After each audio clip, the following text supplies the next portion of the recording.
एक बार एक जंगल में एक कोयल रहती थी। वह बहुत मीठा गाना गाती थी।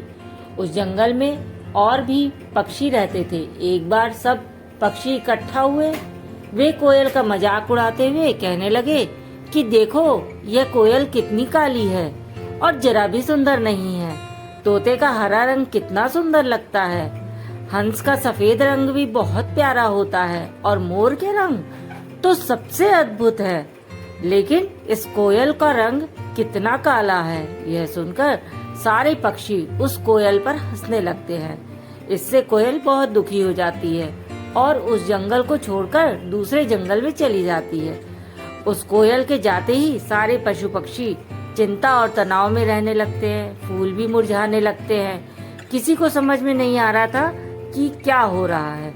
तभी एक समझदार बूढ़ा उल्लू उन सबको बताता है कि यह तुम लोगों की मूर्खता की वजह से हुआ है।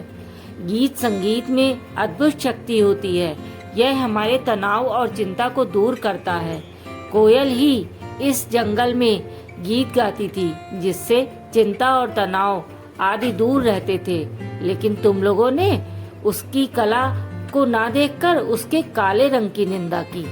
अब उल्लू की बात सुनकर पक्षियों को अपनी गलती का एहसास होता है। इसके बाद सारे पक्षी मिलकर दूसरे जंगल में जाते हैं और हाथ जोड़कर कोयल से माफी मांगते हैं तथा उसे घर वापस चलने के लिए मनाते भी हैं। कोयल उन्हें माफ कर देती है और फिर से उस जंगल में आ जाती है। वह फिर से गाना गाने लगती है। इससे सारे पशु पक्षी खुशी से भर जाते हैं और मुरझाए फूल भी फिर से खिलने लगते हैं। हमें किसी के शरीर की नहीं बल्कि उसकी कला की सुंदरता देखनी चाहिए।